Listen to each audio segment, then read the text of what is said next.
Alright, this is the most accurate timeline for Doors on YouTube. With the little hints that Doors gave us, this is the most accurate timeline and theory I could conjure up. And this has now been updated to fit in with the Outdoors update. Let me know in the comments what you guys agree with and disagree with, and be sure to like the video and subscribe. Let's begin. A long time ago, there lied three Celestials, the creator of the universe.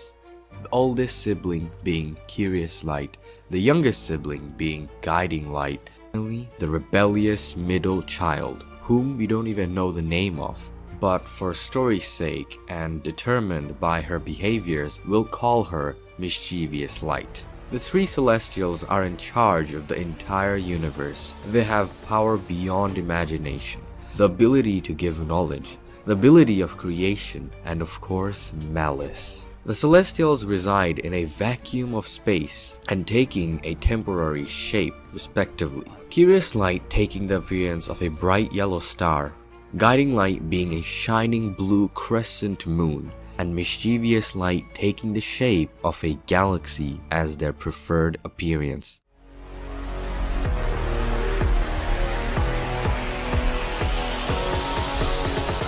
Enough! The two of you, stop this nonsense at once. Mind your business. Is this how you choose to conduct yourselves? Such behavior is unbecoming of either of you. Thousands of years would go by, and the three Celestials would be doing their work of creation and bestowing knowledge on the universe.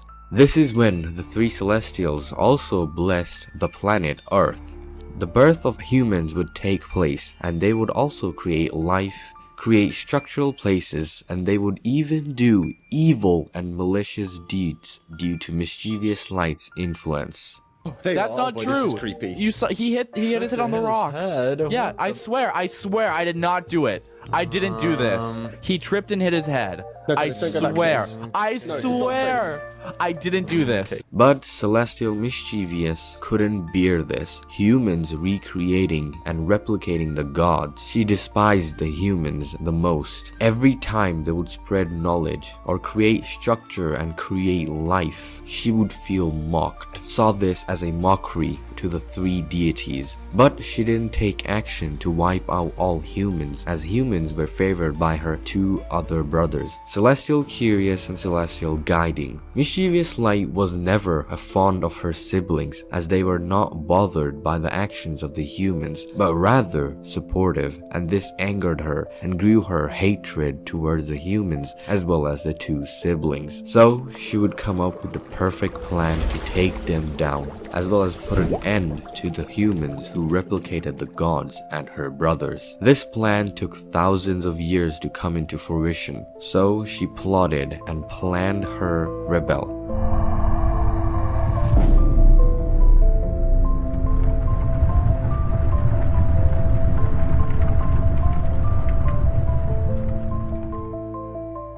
The time had finally come, and she had used a forbidden spell that she created, which would make her the queen of the universe, with her both siblings gone and the humans, who were the most intelligent species, wiped from existence.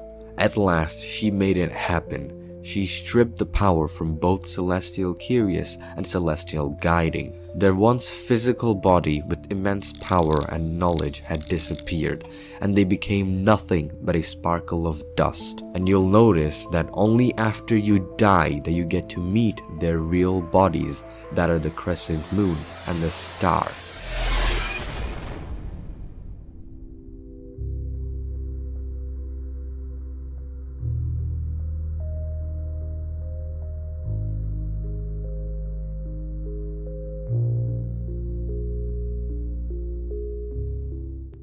This imbalance of power and this powerful chanted spell would cause the whole universe to get stuck in a limbo. The limbo where everything is stuck in place and nothing is progressing, as we see the rain never stops, from door 1 to all the way to door 200. It is still pouring.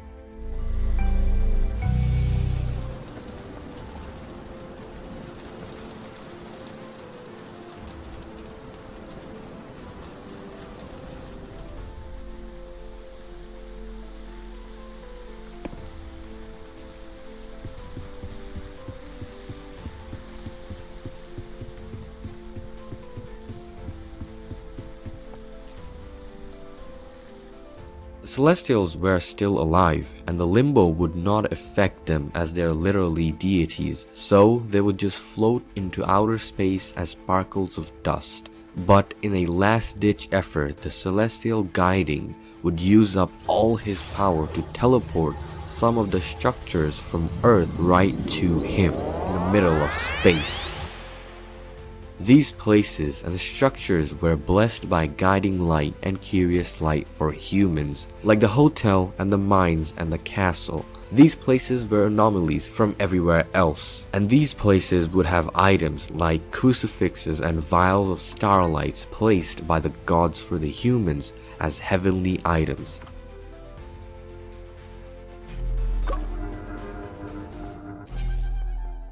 Near guiding light and curious light, the limbo is non-existent. So in outer space, in a small little area, a bubble has been created where the canonical story of Doors actually takes place. This bubble where the two celestials resided and the teleported locations were placed caused the bubble to not be affected by the limbo. So everything inside was working perfectly. Time was moving, doors were opening, and machines were working as intended inside that bubble. Curious Light, on the other hand, was specifically locked away behind doors, which were locked out by keys only created by deities. Curious Light was sealed away to a different part of the bubble. Curious Light, staying true to his character, he is an easygoing celestial who is neither evil nor good. He's just going with the flow. Our hero's entrance takes place around this time. Our hero, aka you, the player, you are dead.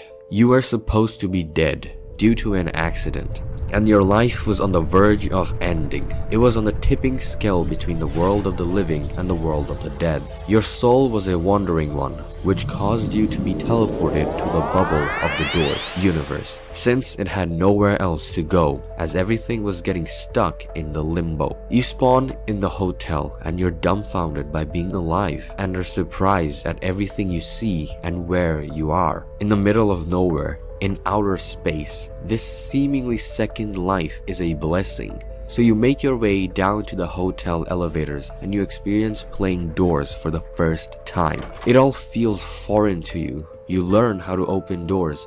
You learn how to find gold and how to use keys and other items. But suddenly, the lights flicker as an evil entity has been summoned right behind you. And that was exactly the case.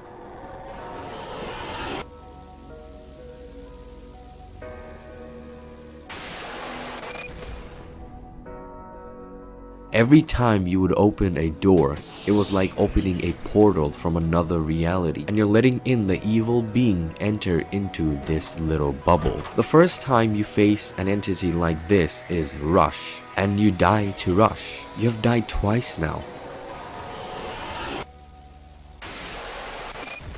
But you see that you come right back to life again. This is odd because humans only live once. But since Mischievous Light caused the whole universe to go into a limbo, your soul cannot go anywhere, and you are stuck in this bubble forever. You come back to life, retaining all memory and having a better understanding of your situation. You learn from every mistake you make and eventually go further into the hotel. You also start to notice your guardian angel guiding light is assisting you throughout your journey, as he wants nothing but to restore the world as it was. He is our only ally in this new world. So every time you open a new door, the entity spawns in, as it also has nowhere else to go, being stuck in a limbo, and is sent right to the bubble, coming to attack you. You make it to door 50, and you notice a bizarre entity. An entity that has no eyes, no nose,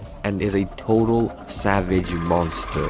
This monster is called Figure. This monster from another world cannot see and can only hear sound and has a really sensitive hearing, and he resides in the library, where you have to find books in order to open up the library door. You'll notice that the books are marked by one of the Celestials, guiding light. This place and the hotel was blessed by the Celestials, where they would send anomalies into the human world to guide and enlighten the humans. With the help of guiding light, you make it past door 50. To your shock, you find friends. You're greeted by three unusual entities: El Goblino, Jeff, and Bob. These three are the only living beings in this place. Well, actually, two now, since Bob has died. These characters also have unique backstories. El Goblino was teleported just like some of the other entities when Guiding Light used his powers. He is a goblin who was separated from his family and wife. He's in his 20s and early 30s. He was one of the smartest goblins in his world, being a happy family man by working hard to provide for his wife. He was a hard-working individual who was on his way back to work when he suddenly was teleported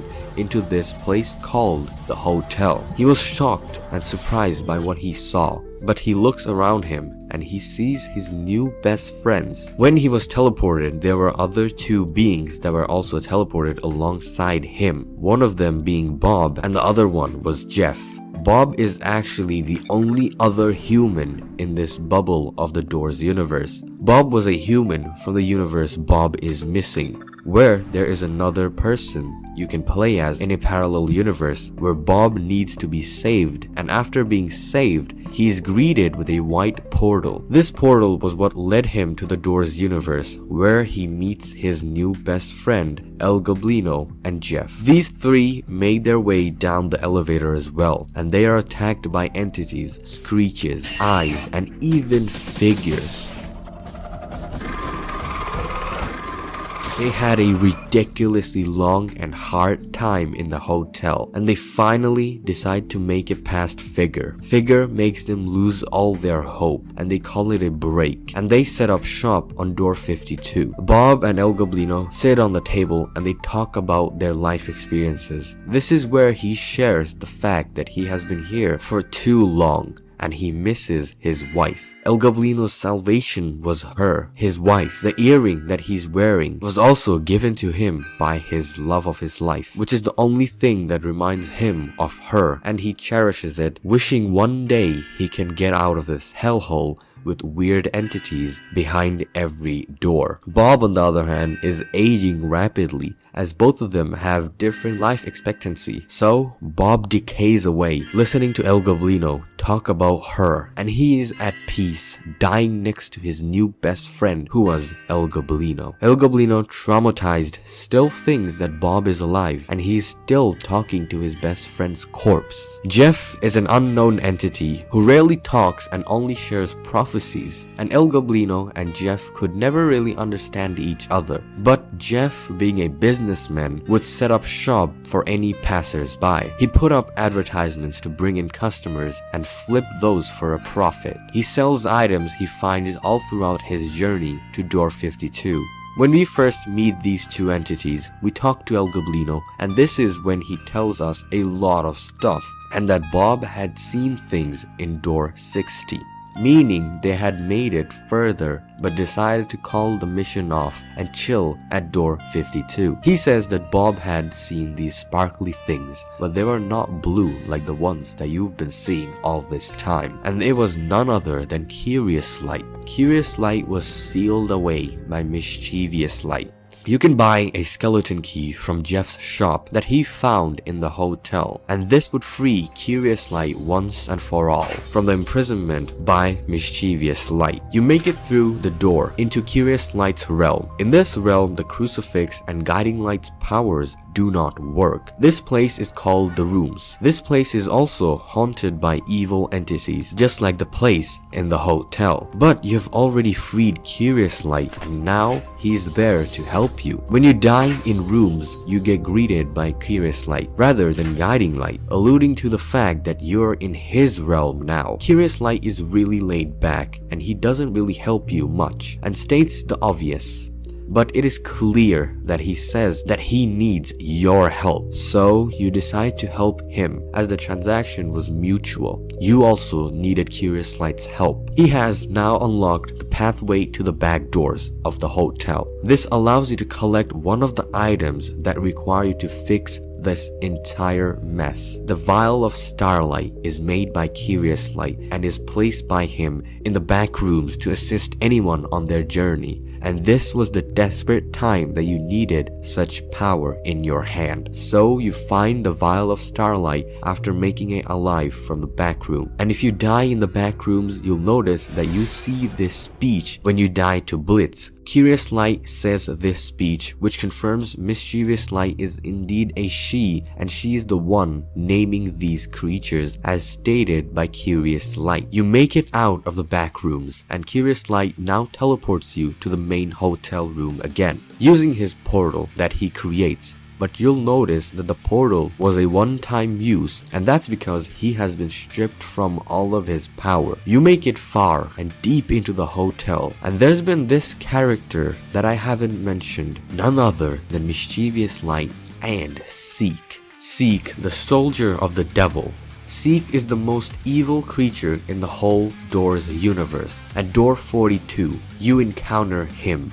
As he takes the shape from nothing but black goop, he takes the shape of the most intelligent being in the universe, a human. He becomes your species and chases you down, and he is pissed at you. He wanted you dead right this instant. But Seek is not a living entity. Seek is the darkness taking a shape of Mischievous Light. She is using Seek and morphing this black substance to take you down. She is using Seek to keep an eye on you, and she's furious that a human has managed to make it through the limbo barrier and is spoiling her plans. So Seek chases you down, collapsing the hotel and causing fire around you and giant hands trying to take away your life. But you somehow barely make it out alive, and Guiding Light closes the door behind you, buying you more time to progress further. You finally reach door 90, and you notice that this place looks different than any other place in the hotel. You notice a statue made of a being, and there's a tablet saying Limbo. This statue was created by humans as they worshipped the Celestials. They would create a statue for the god that they thought was giving them blessings and knowledge. At last, you make it past door 100, and you're greeted by an old enemy, and it is none other than Figure, and he's furious and he wants you dead. So you try your best to survive him and collect all the fuses around the elevator room, and you barely turn on the elevator and barely make it out alive further down into the mine.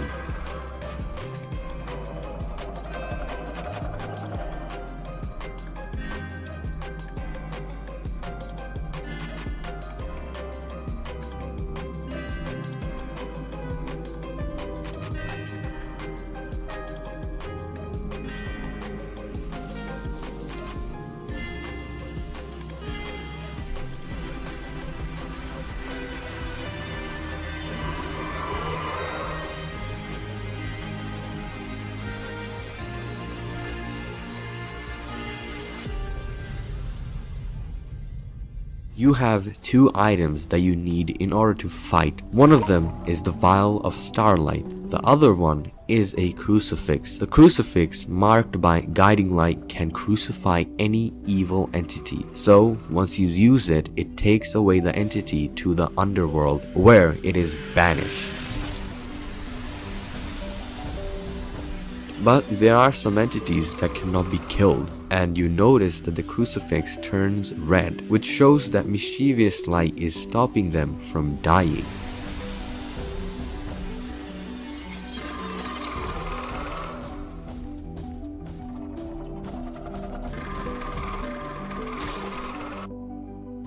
Alright, let's jump right into the nitty-gritty of the video. We're gonna first talk about the grand, giant world lotus that is outside of the hotel and in the outdoors. That is a crazy entity. It is so big and it has so much power and control over the Doors world. It's insane. So the world tree has literally penetrated into the lobby, and you can see that there's a lotus right here. So once you reach the final door at like 0 kilometers, you're gonna find the World Lotus. I'm gonna be combining the World Lotus, the Bramble, and the Eye Stalk, who's the new Seek, all together because they all share the same lore. Alright, for the World Lotus, he's at the final door of the game, and it's basically a giant plant with a giant lotus on top. This thing literally looks like a creature out of Stranger Things gone completely mad. It is an uncontrollable giant lotus plant with like a bunch of tentacles which stem from the branch of the flower all the way to the entire Doors universe. Because this plant, you can actually see it all throughout the Doors world. You can see it in, okay, you can't see it in rooms, but you can see it in the hotel. You can see it in the mines, way down into the mines, and the outdoors obviously has the giant plant. I will not be surprised if this is also gonna be in floor 3, the castle. This thing, the World Lotus, is on par in terms of power and strength and even control to Seek. Yes, literally, damn Seek might get beaten by the World Lotus. This new addition, the World Lotus, goes to show that there's a lot of things that is going on in the Doors universe that we don't know. We just don't have any idea about. Right outside of another door, there might be a literal, I don't even know, an angel. So the final door in the outdoors, how you escape it is you actually need to cut off branches and arms of the World Lotus, and then it like opens up a pathway which you can then escape. But you do get stopped by the Bramble, who the World Lotus is in full control. Bramble is a new entity, and it is one of the strongest entities ever added to the game. The Bramble is built literally from plants and a lamp, but there's an interesting thing that you can notice. On its shoulder, you'll find that he has a flower, a lotus. I'll talk more about the lotus in just a bit, but the Bramble has a lamp on his head, and how you survive him is when his light goes out, that's when you can move. And if he has his light on and you move, he's gonna like kill you. He's basically gonna kill you instantly. He's really overpowered. He somewhat functions like the Figure. The Figure, if he hears you, then he comes at you. Same for the Bramble, but with a light feature. If you notice carefully, the Bramble actually has a freaking tongue. That's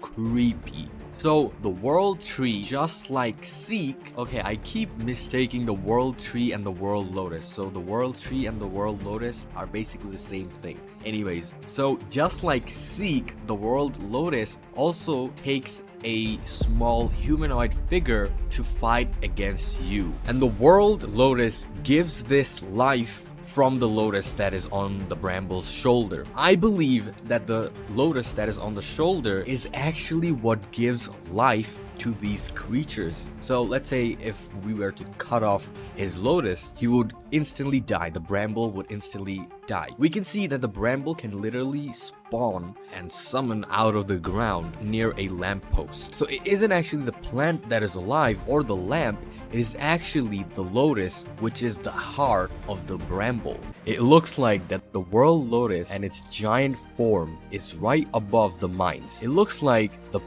certain parts of the Doors universe bubble is controlled by Curious Light, like the outdoors for example. They're under Curious Light's reign. The Groundskeeper, who was actually created by Curious Light, just like Figure, who was created to protect the library. Curious Light created another keeper who is tasked with protecting the outdoors, once again paralleling the library and the hotel, which is protected by the Figure. The Groundskeeper perfectly parallels Curious Light as well, who is a neutral entity. He's nor good nor evil, but the Groundskeeper is the same way. He isn't afraid to put his life on the line and kill other entities for the greater good of the Doors universe. Even in one of Curious Light's death messages, we can see that he literally praises the Groundskeeper, saying that I'm really proud of its work. The Groundskeeper even spawns out of like a small porta potty looking thing, which has Curious Light's mark on top of it, alluding to the fact that Curious Light is in fact creator of the Groundskeeper.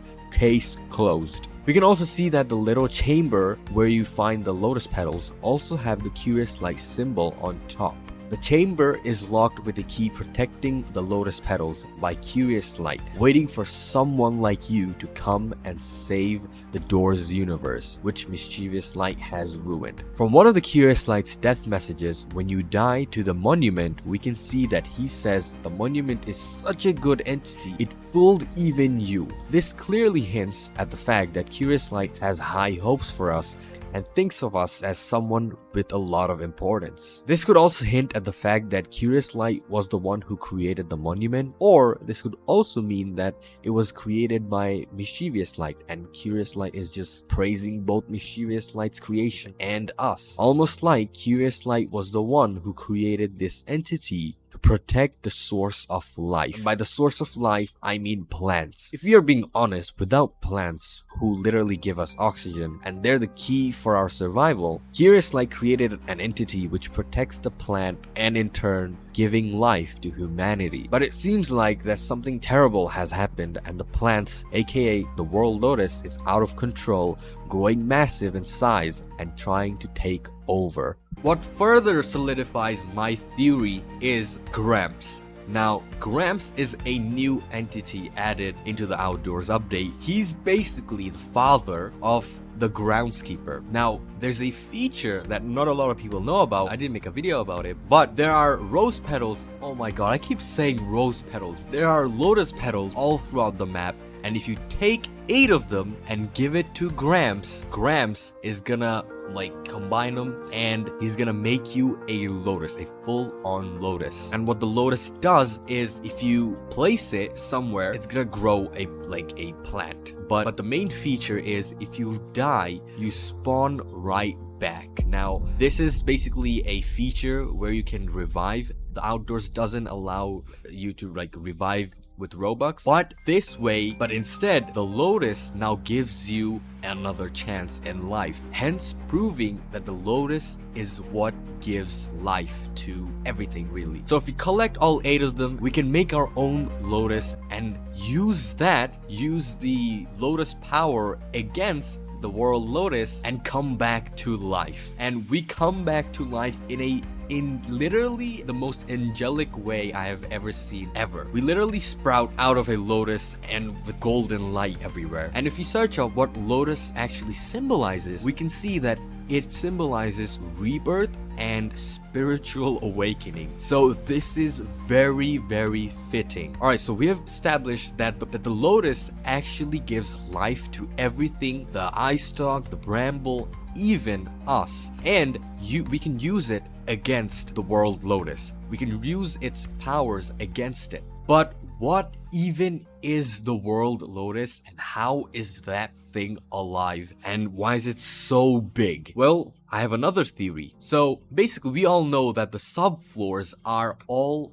under Curious Light, under Curious Light's influence. So Curious Light is the one who's speaking with us when we die in the Outdoors. Well, obviously we know that plants are alive, they're living creatures, but obviously this is the Doors universe. Creatures are insane. So my theory is, since all subfloors are under Curious Light's supervision, I believe that all the subfloors were created by Curious Light. He has some sort of power that has made the World Tree this massive and this powerful, and its only motive is to control and convert the entire Doors world into plants, which is kind of a good thing, but it wants to kill us as well, so we are obviously against that. But it seems like Curious Light, being the loser that he is, I don't know why Curious Light became so aggressive, so passive aggressive in the Outdoors. He's literally zero help. I mean, he's always been zero help, but he's rude now. Why is he rude? Alright, anyways, it seems that Curious Light has lost control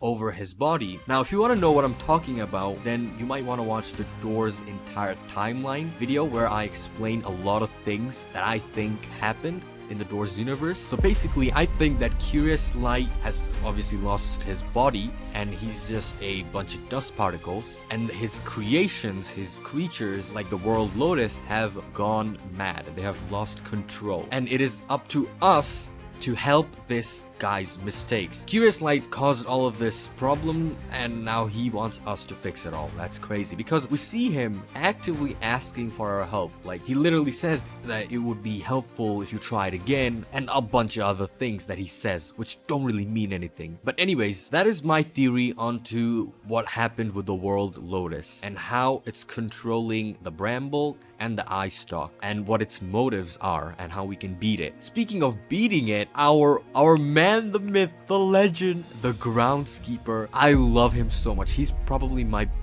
favorite Doors entity in the entire game. So in one of the Curious Light messages, if we die to Bramble, he says that he talks about the Bramble's light, and he also says that the Groundskeeper has placed traps all throughout the last floor, and we have to use it. So this death message we have, it literally says the Groundskeeper has conveniently placed traps to kill or cut off the limbs of the World Tree, a World Lotus. And it looks like the little chainsaws we use in order to cut the limbs of the World Lotus were actually placed by the Groundskeeper. Now, you would think that the Groundskeeper is the keeper of all plants. He doesn't want any plant to die. He literally, if you literally step on grass, he'll attack you. But in the last floor, on the last door, that doesn't seem to be the case. He's actively trying to hurt the World Lotus, who's the biggest plant, which means they're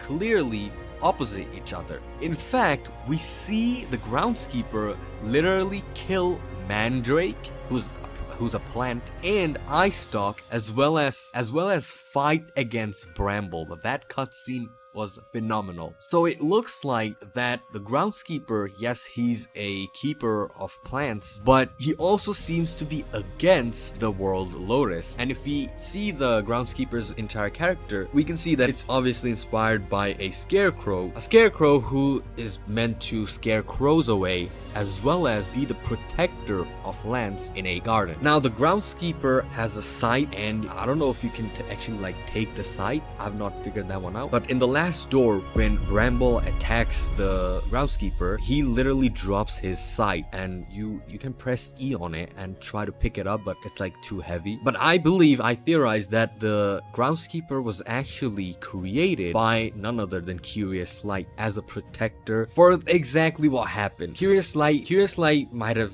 predicted that, oh, my experiments might go wrong, so let me just create a failsafe, and the Groundskeeper is that failsafe. The Groundskeeper keeps all plants in check, even the World Lotus and the Bramble, and literally slices the Eye Stalk in half. We can see in one of Curious Light's death messages that the Groundskeeper is a neutral entity, and Curious Light seems to know a lot about it. Now, the Groundskeeper is a neutral entity. It does not care about you. All it cares about is its crops. It doesn't even care if you die or live, but he still saves us for some reason, but whatever. He even protects us from Mandrake, so if a Mandrake is attacking you, he will literally cut it in half and save you. He's the MVP of the floor. So if you reach around 300 kilometers where Gramps is, you'll see that this place is actually the Groundskeeper's home, and Gramps just chills there. We can see that the Groundskeeper is actually like a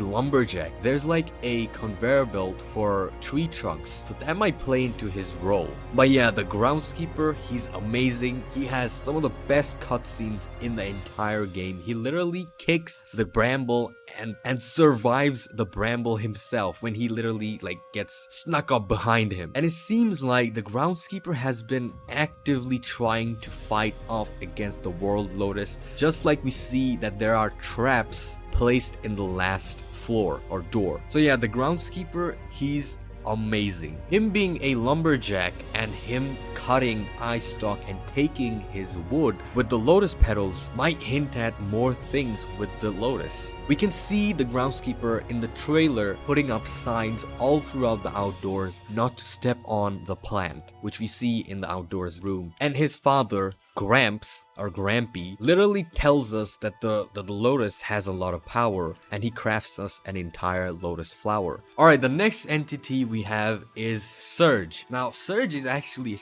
really cool. So Surge is basically the rush of the outdoors, and how you encounter him is there's gonna be green lightning, which indicates that a surge is coming. He's basically a bolt of lightning, a yellow bolt of lightning entity, and all you have to do to survive him is you have to be under something. If you're under a cave, if you're inside a closet, or inside one of the houses, you'll be safe. He spawns in randomly throughout the entire playthrough, and he's really cool. Now the Surge actually has a face which looks just weird. Alright, the next entity we have is Mandrake. Now, Mandrake is actually a plant which in real life actually is considered to be like a humanoid looking plant, which is really creepy. And the Mandrake basically like jump scares you and attacks you, and it kills you of a heart attack if you don't put him back in his place. Now, I first thought that he was like one of the Giggles who were infected by the plant, but that's not the case. He's a new entity entirely, and the Groundskeeper actually kills Mandrakes. So if you get attacked by a Mandrake, Groundskeeper will literally help you again. Now, in the trailer, we saw this plant entity, which was like spinning and moving,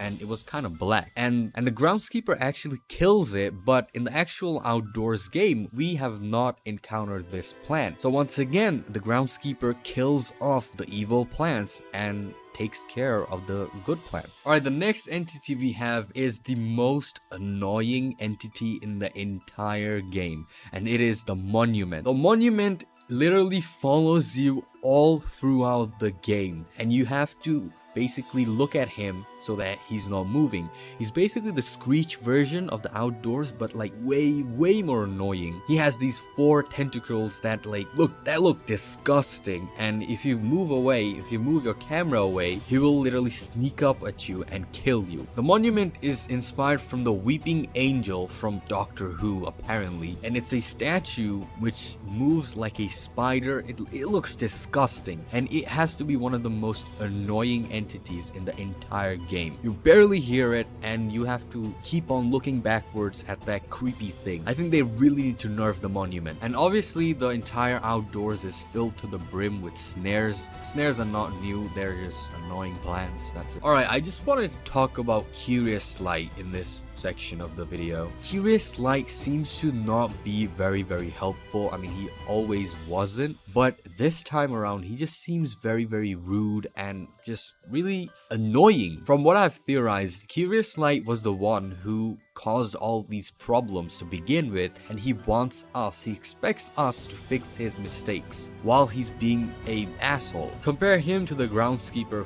he's always auto farming, but the Groundskeeper helps you multiple times more than Curious Light, and he's supposed to be our guide. But it looks like to me that Curious Light has had a shift in his attitude for some reason. You make it to floor 2, the mines, and you notice new entities and old familiar entities as well that attack you. But there's this one entity that stands out the most, and that is the Grumbles.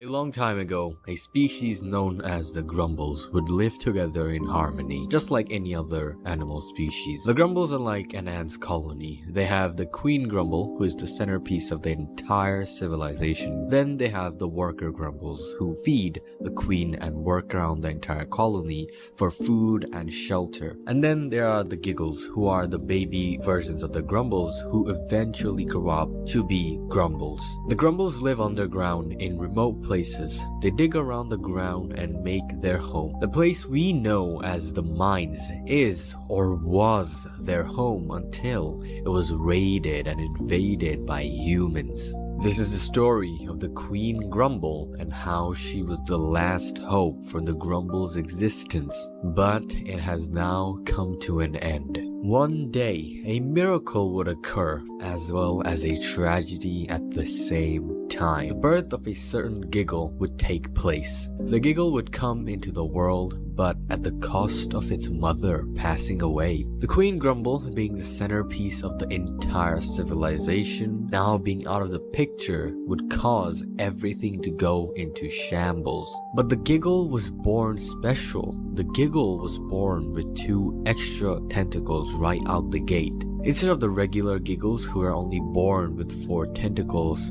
and over time they grow the other 2, this Giggle was a little bit special. There was a prophesied tale in the history of the Grumble civilization. The day a child was to be born with 1 or more additional tentacles/limbs, the day would be swallowed and the day of reckoning would come very near.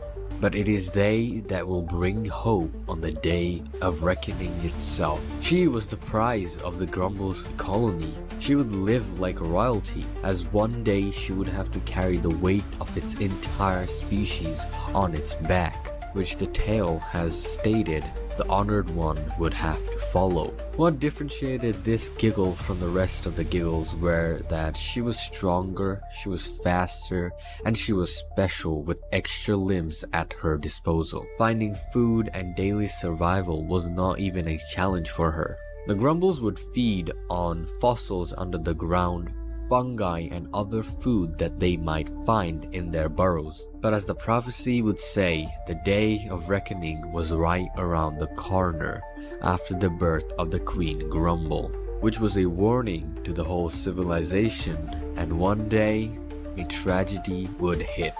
And it was the beginning of everything. Humans come across the Grumble's nest and the entire Grumble society. The humans were miners who were setting up their mining base, and they were mining for something really special. But even the little humans didn't know what the special thing was.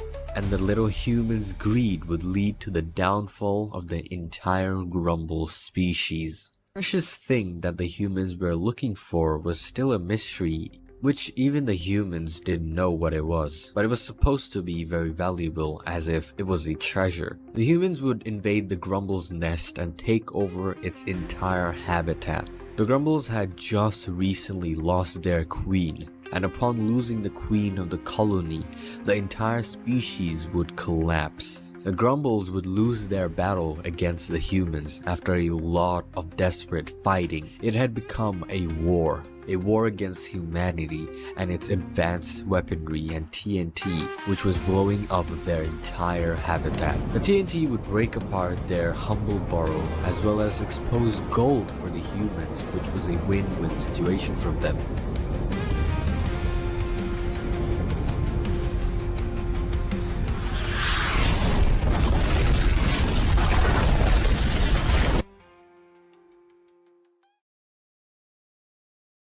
War had come to a close until there was only 5 Grumbles alive, and one of them being the future Queen Giggle, who was special.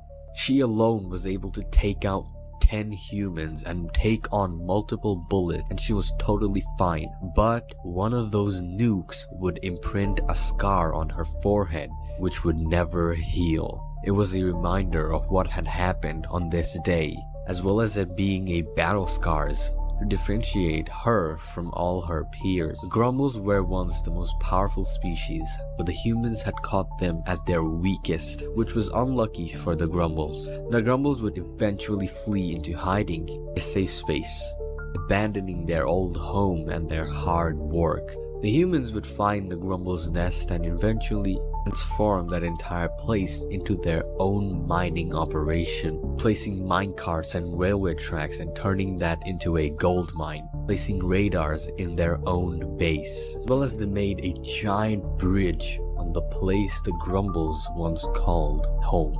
The humans had transformed the entire nest into their own base, and after a long time in hiding, the Queen Giggle would eventually grow up as she was ready to be a Queen Grumble, with 4 other comrades protecting her. The Queen Grumble alone is an army on her own. While they were hiding, they would plan a surprise attack on the humans who had once taken their home from them. These 5 Grumbles would return back to their home with a mission, the home that was turned into an industrial area for human resources. To the Grumbles' surprise, there was not a single human to be found. The Grumbles were at a relief but surprised at the same time. They had gotten their home back, which they once lost to the humans. But what could have made them flee so easily? I mean, literally a human abandoning gold resources is unheard of. This thought was always at the back of the now fully grown Queen Giggle, who had now fully grown up to be a Grumble. The Queen had to rebuild her colony. She would give birth to more and new Giggles, but something was off. She would give birth to new Giggles, and they would discover that her kids would turn into disgusting mutant creatures, which are called Screeches. Screeches are a mutant creature when a Giggle is infected by Screech and the creature turns into the Screech. Screeches were baby Giggles who were infected, and all they could do is make psst noises and scream and attack anyone. This twisted way of infecting the minds of newly born Giggles could have only been his doing. This was another roadblock for the Grumble's economy, to the point that the children she had given birth to would be infected by this black goop-like substance. They all had to be killed off. This would eventually make the Queen Grumble lose her laughter. The Grumble species, who are known for laughing uncontrollably, she was the only one to never be able to laugh ever again.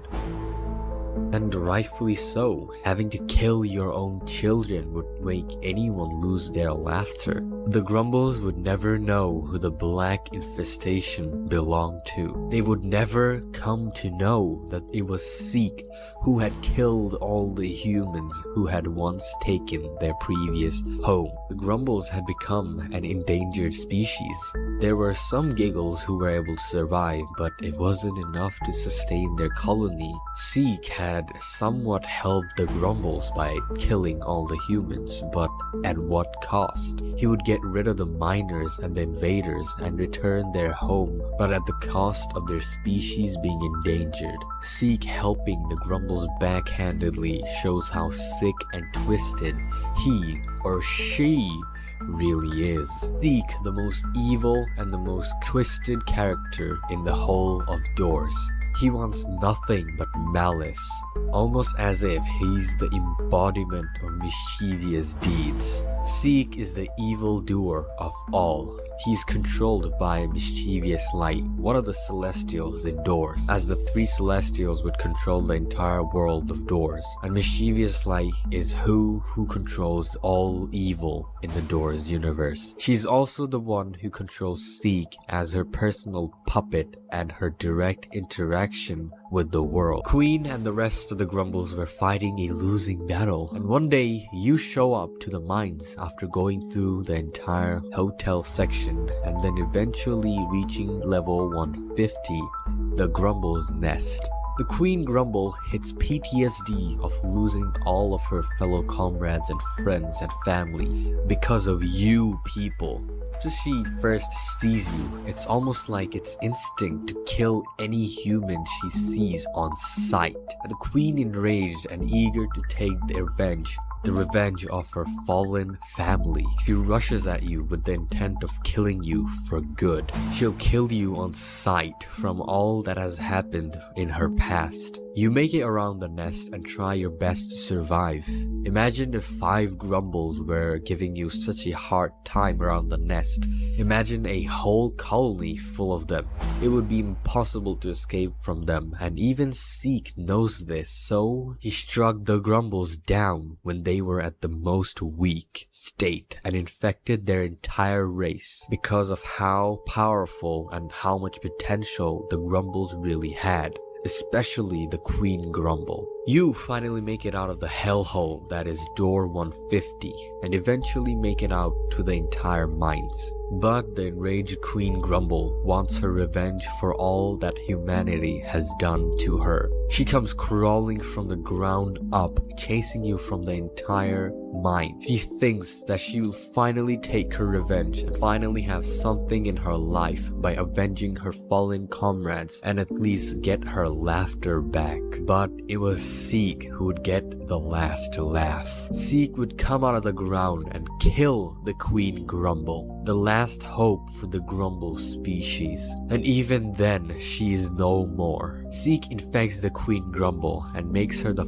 first infected Queen Grumble. The last hope is now gone, and this is the end for all the Grumbles there is. With the Queen Grumble now gone, and no other queen to be born, the other Grumbles are going to die off due to old age as their species' last survivors. The Queen's personal vendetta, choosing to take revenge on the humans instead of taking into account for the future of her species, would cause her downfall and the existence of her race. Seek, the mastermind who works in the most wicked ways, was the one to take her last laugh. And now we as the players have to fight against an infected Grumble who is going to be unbelievably difficult to deal with in floor 3. Seek will control the Queen Grumble as his little puppet, making her more powerful. Behind those eyes, there's not a single thought. This was the tragic story of the Queen Grumble, who you can only feel bad for, and only the devs know what Seek is going to do with her, and how exactly we're going to deal with this monstrosity in floor 3. You make your way to the 3rd floor of doors, the castle.